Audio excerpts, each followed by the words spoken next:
आपने पहले से भी पढ़ा। देखिए बट्टा, बट्टा इंग्लिश में क्या बोलते हैं? क्या बोलते हैं? हम लोग परसेंटेज पढ़े थे, प्रतिशत पढ़े थे ना। क्या अगला लेसन क्या है? बट्टा। देखिए बट्टा क्या होता है? बट्टा होता है जैसे ही किताब है। क्या है? किताब। मार्केट में गए, बाजार गए, है ना, स्टेशनरी दुकान पे गए जहाँ किताब वगैरह बिकता है, वहाँ गए और बोले कि क्लास 7 का हमको एनसीईआरटी का या केसीसी का बुक चाहिए, है ना। तो निकाल के दुकानदार दिया, निकाल कर क्या किया? दुकानदार दिया।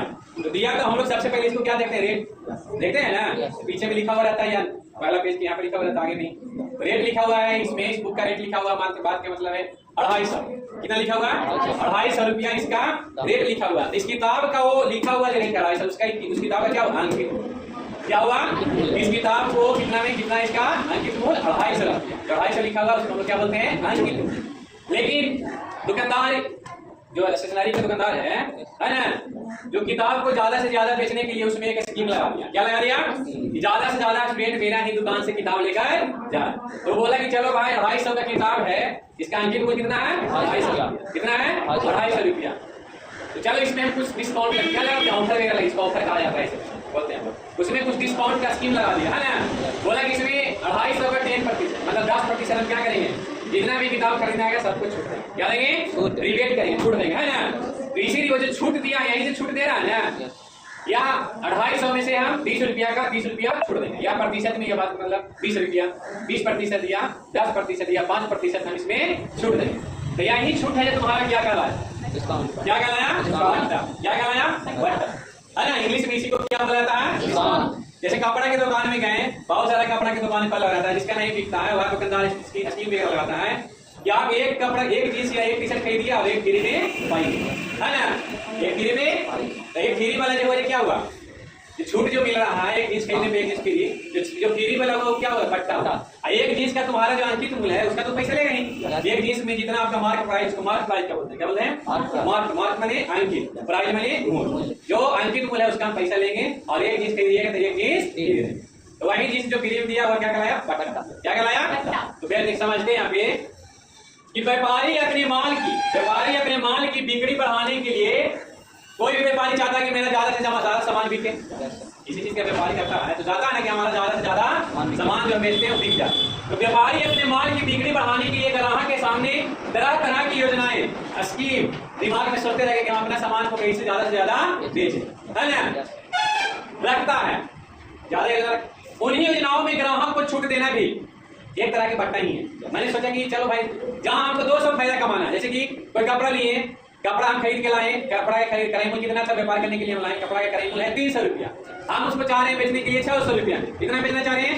लेकिन नहीं बिक रहा है, तो उसको भी एक स्कीम लगाएंगे, चलो भाई इसको में कुछ डिस्काउंट कर दिया जाए। जहां हमको 300 रुपया फायदा कमाना था वहां तो 300 न कमा के कितना कमाएंगे? 150 कमाएंगे।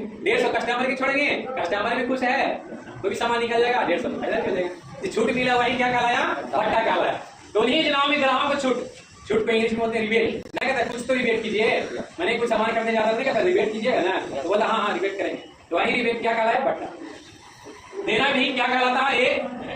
एक बट्टा ये फर्क है। छूट को बट्टा भी कहते हैं। बट्टा के इंग्लिश में क्या बोला जाता है? डिस्काउंट। क्या बोला जाता है? तो समझ में आया बट्टा क्या होता है ये?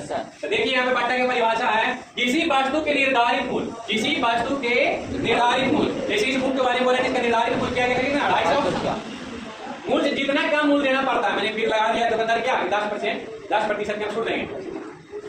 तो 250 में 10% कम करेगा तो पैसा देना पड़ेगा, वही 10% कम करके जितना पैसा दिया वही क्या कहलाया? 10% कम किया ना, वही बट्टा कहलाया। जितना कम मूल्य देना पड़ता है बट्टा या छूट, बट्टा या छूट कहलाता है। बट्टा को दूसरे रूप में छूट भी कहते हैं, रिबेट का, है ना। डिस्काउंट वही ना हुआ, कुछ तो डिस्काउंट कीजिए या तो कुछ तो रिबेट कीजिए, दोनों से भी है।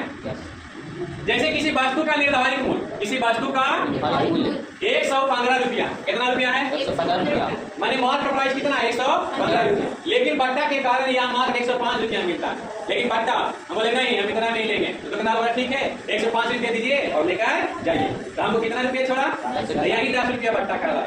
यही 10 रुपया क्या कराया? क्या कहेगी हर मम्मी बाबू से कितना छोड़ा? क्या मम्मी 10 रुपया का डिस्काउंट हुआ, 10 रुपया रिबेट किया, है ना। तो यह मात्र 105 रुपया मिलता है, यही क्या कहलाता है? बट्टा। इसलिए यह बट्टा 115 मार्क घटाओ कितना? 105 रुपया 10 रुपया होगा, 10 रुपया क्या कहलाया? बट्टा। अब है अंकित मूल्य। कोई भी सामान खरीदने जाएगा तो पीछे दावा न ले जाओ, कुछ भी सामान खरीदने जाओ उसका पीछे मूल्य लिखा हुआ रहता है कितना का मिलेगा, तो उसी को बोला जाता है अंकित मूल्य, मार्क द प्राइस। कौन बनाए? मार्क। किसी वस्तु का निर्धारित किया गया मूल्य उस वस्तु का अंकित मूल्य कहलाता है। कहता है कि इस वस्तु इस किताब है, किताब को बनाने में कितना खर्चा आया, किताब बनाने वाला जो बनाया, किताब जो लिखा या किताब जो छापा, वो भी तो चाहेगा कि 10-20 कोई फायदा हो, कुछ बढ़ा के लिखेगा, तो वही किताब जो बनाया हुआ है अंकित मूल्य दिया इस किताब को इतना में, है ना? समझ में आया? तो दुकानदार के कुछ बट्टा छोड़ क्यों दिया, दुकानदार वही अंकित मूल्य को उसको और बट्टा छोड़ के वो भी बेच दिया। समझ में आया? तो किसी वस्तु का निर्धारित किया गया मूल्य उस वस्तु का अंकित मूल्य मार्क प्राइस कहलाता है। अंकित मूल्य को सूची मूल्य भी कहते हैं। क्या कहते हैं? अंकित मूल्य का दूसरा नाम है सूची मूल्य। अब देखिए एक और है विक्रय मूल्य। विक्रय मूल्य क्या होगा? बट्टा में विक्रय मूल्य हमेशा अंकित मूल्य से कम होगा। तब तो हुआ बट्टा अंकित मूल्य है 250, इस किताब का दाम था 250, इसको हम बेच रहे हैं 260 रुपए, बट्टा क्या दिए? बट्टा दिए, इसमें डिस्काउंट किए नहीं, तो बट्टा में विक्रय मूल्य होगा जो अंकित मूल्य से क्या होगा? कम होगा। इसको क्या बोलते हैं? Sale price. तो किसी वस्तु के अंकित मूल्य का तथा बट्टा के अंतर को, कोई वस्तु है अंकित मूल्य जो उसको लिखा हुआ है और बट्टा जो छोड़ा जा रहा है, उसी को अंतर को क्या कहते हैं? विक्रय मूल्य। क्या कहते हैं? विक्रय मूल्य या शुद्ध मूल्य। क्या बोलते हैं? शुद्ध मूल्य, नेट प्राइस कहते हैं। क्या कहते हैं? नहीं कहता इसका नेट प्राइस है, तो दुकानदार नहीं छोड़ के मान रहा था कि नेट प्राइस है, सही तो लेना है तो लीजिए, नहीं लेना है तो। समझ में आया? तो किसी वस्तु के अंकित मूल्य तथा बट्टा के अंतर को उस वस्तु का विक्रय मूल्य या शुद्ध मूल्य कहते हैं। विक्रय मूल्य के कहा जाता है सेल प्राइस, और शुद्ध इसी को दूसरा रूप में कहते हैं शुद्ध मूल्य। यहाँ एक फॉर्मूला है कि विक्रय मूल्य, अब कोई सामान खरीद के लाए, उस सामान को हमको बट्टा के साथ बेचना है, तो विक्रय मूल्य बराबर होगा अंकित मूल्य। जैसे इस किताब का अंकित मूल्य 250 रुपया था माइनस बट्टा, कितना हम छोड़ रहे हैं, इसका विक्रय मूल्य निकल जाएगा। निकल जाएगा नहीं? जैसे अंकित मूल्य है इसका 250, बट्टा दे रहे हैं हम कितना के हैं? 20 रुपया के, तो कितना हमारा विक्रय मूल्य गया? जैसे विक्रय मूल्य तुम्हारा निकालना है, अंकित मूल्य 250, अभी आप बट्टा उसमें हम छोड़ दिए, कितना छोड़े? 20 रुपया, तो कितना बेचे? 20 रुपया में बेचे। सिंपल तो है, तो समझ में आया? कोई दिक्कत किसी को? तो बट्टा अंकित मूल्य क्या होता है, इसमें विक्रय मूल्य क्या होता है, समझ में आया? ठीक है।